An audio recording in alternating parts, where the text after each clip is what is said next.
Assalamualaikum warahmatullahi wabarakatuh. Perkenalkan, nama saya Trinur Aini, kelas manajemen 22A dengan NPM 22411037.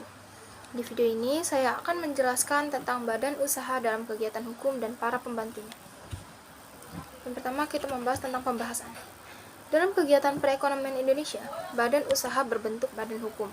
Banyak digunakan dan dipilih karena karakteristik badan hukum itu sendiri, yaitu sebagai objek hukum selain orang perorangan atau person yang antara lain mempunyai hak dan kewajiban. Selanjutnya tentang badan hukum sebagai subjek hukum. Yang pertama, sebagai suatu perkumpulan orang atau organisasi usaha. Yang kedua, dapat melakukan perbuatan hukum dalam hubungan hukum.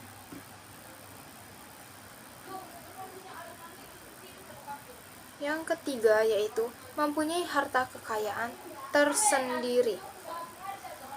Yang keempat, mempunyai pengurus.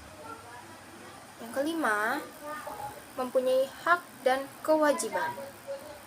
Serta yang terakhir tentang badan usaha sebagai subjek hukum, yaitu dapat menggugat dan digugat di depan pengadilan. Itulah 6 pengertian dari badan hukum sebagai subjek hukum.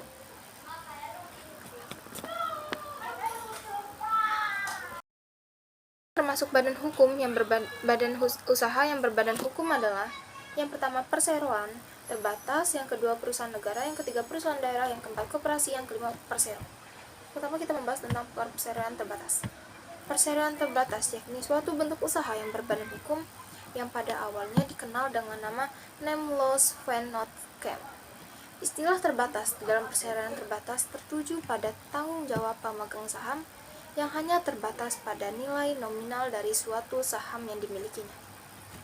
Yang kedua yaitu perusahaan negara atau BUMN, badan usaha milik negara, yakni badan usaha yang seluruh atau sebagian besar modalnya dimiliki oleh negara melalui pernyataan secara langsung yang berasal dari kekayaan negara yang dipisahkan pada pasal 1 huruf 1 Undang-Undang Dasar Nomor 19 Tahun 2023 tentang badan usaha milik negara.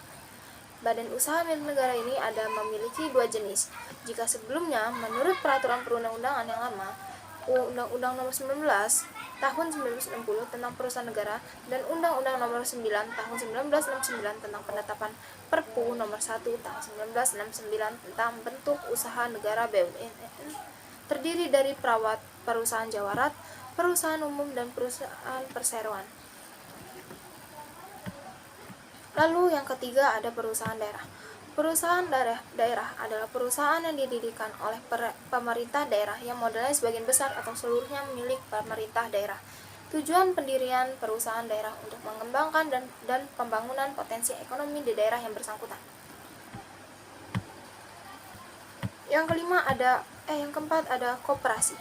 Koperasi berasal dari kata co dan operation yang mengandung arti bekerja sama untuk mencapai tujuan. Oleh karena itu, secara umum Arifin Caniago menyatakan bahwa koperasi merupakan suatu perkumpulan yang beranggotakan orang-orang atau badan-badan yang memberikan kebebasan masuk dan keluar menjadi anggota, dengan kerja secara kekeluargaan menjalankan usaha dan mempertinggi kesejahteraan anggotanya.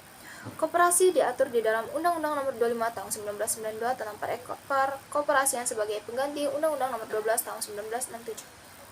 Dalam pasal 1 angka 1 UU Undang-Undang Peroperasian dinyatakan bahwa yang dimaksud dengan koperasi adalah badan usaha yang beranggotakan orang-orang atau badan hukum koperasi yang melandaskan kegiatan berdasarkan prinsip operasi sekaligus sebagai gerakan ekonomi rakyat dan berdasarkan atas kekeluargaan. Yang terakhir ada perusahaan perseroan.